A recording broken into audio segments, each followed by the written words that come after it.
ابن قیم رحمہ اللہ فرماتے ہیں الفوائد کے اندر، فرماتے ہیں قسوۃ القلب من اربعۃ اشیاء، دل کی سختی 4 چیزوں سے پیدا ہوتی ہے، دل کی قساوت 4 چیزوں سے پیدا ہوتی ہے۔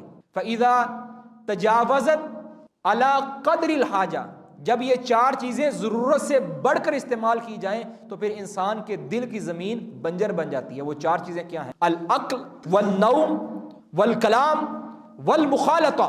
4 چیزیں جب اپنی ضرورت سے بڑھ جاتی ہیں، ہم اس کو زیادہ استعمال کرنا شروع کر دیتے ہیں، اپنی زندگی کے اندر اس کو ضرورت سے زیادہ جگہ دے دیتے ہیں، تو پھر انسان کے اندر دل کی سختی پیدا ہو جاتی ہے، اور جب دل کی سختی پیدا ہوتی ہے تو پھر انسان کے اوپر اللہ کا ذکر، اللہ کی یاد، اللہ کے احکام، اللہ کی شریعت وہ اثر انداز نہیں ہوتی۔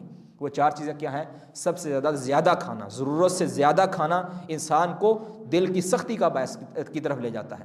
زیادہ سونا انسان کو غفلت کی نیند سلا دیتا ہے، اور انسان کا دل بھی آخر کار سو جاتا ہے۔ جو بندہ فجر سے سویا رہا، ظہر پہ سویا رہا، یعنی کثرت نوم، زیادہ مقدار کے ساتھ ضرورت سے زیادہ سونا، یہ انسان کو غفلت کی طرف لے جاتا ہے، اور جب انسان غافل بن جاتا ہے تو اس کا دل سخت ہو جاتا ہے۔ تیسری چیز زیادہ بولنا، زیادہ گفتگو کرنا۔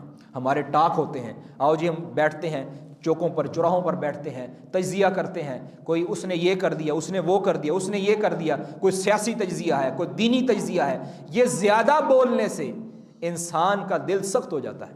اور آگے فہم والمخالطہ، اور لوگوں کے ساتھ بہت زیادہ مل جل کر رہنا، ہر وقت ہوٹلنگ، ہر وقت بیٹھک، یہ زیادہ میل جول، زیادہ کٹ جوڑ، کیونکہ جب انسان زیادہ میل جول رکھے گا تو پھر انسان زیادہ غیبتیں کرے گا، زیادہ چگلیاں کرے گا، زیادہ جھوٹ بولے گا، اور زیادہ اللہ کے ذکر سے دور ہوگا۔ نتیجہ کیا مرتب ہوگا؟ کہ انسان کا دل سخت ہو جائے گا۔ اس دل کی سختی کو ابن قیم ہی فرماتے ہیں، کہتے ہیں کہ انسان کا دل زنگ آلود ہو جاتا ہے، اسی طرح زنگ آلود ہوتا ہے جس طرح تانبا، سونا، چاندی اور دیگر چیزیں اس کے اوپر ایک زنگ اور جھلی پیدا ہو جاتی ہے، جس طرح ان پر جھلی پیدا ہوتی ہے، ایک تہ لگ جاتی ہے، ایک ان کے اندر برائی آ جاتی ہے، اسی طرح انسان کے دل کے اندر بھی ایک برائی آ جاتی ہے، اور انسان کے دل کے اندر ایک طرح کا زنگ لگ جاتا ہے۔ اور اس زنگ کو دھونے کا بہترین طریقہ کیا ہے؟ اللہ کا ذکر کیا جائے، اللہ کا ذکر۔ اور یہ ذکر کس سے ہوتا ہے؟ زبان سے۔ زبان وہ واحد ذریعہ ہے۔ اللہ کے رسول صلی اللہ علیہ وسلم بھی اپنے دل کی صفائی اور طہارت کے لیے اللہ رب العزت سے استغفار کرتے۔ استغفار بہترین طریقہ ہے دل کو صاف رکھنے۔ الا بذکر اللہ تطمئن القلوب۔